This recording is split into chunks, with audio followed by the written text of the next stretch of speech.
Jsem moc ráda, že jste semka přišli v takovým hojným počtu. Věřím tomu, že ještě přijde spousta lidí později.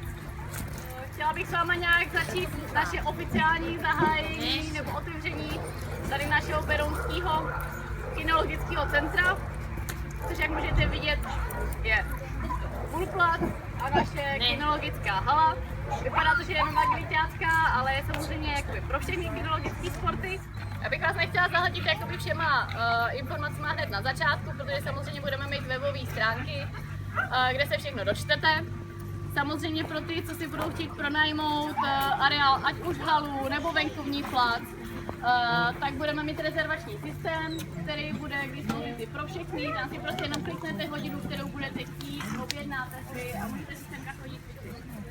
Kdo by si nechtěl chodit cvičit sám, samozřejmě máme tady trenéry pro bull sporty, hlavně pro začátečníky nebo i pro pokročilí, to se domluvíte, je tady Marketka a Kuba.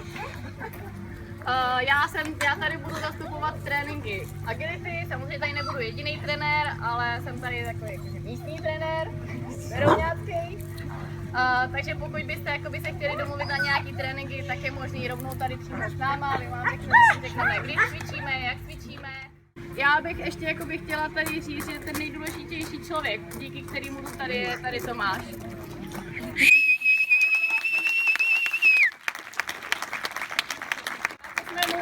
Já, Markéta a Kuba strašně vděční, že zrealizoval všechny naše naprosto šílené myšlenky. A díky němu to tady stojí tak, jak to tady stojí. A troufám si říct, že nic lepšího v republice asi neseženete. Takže tomu ještě jednou moc děkuji a já ho teďka poprosím o slavnostní přestříhnutí lásky.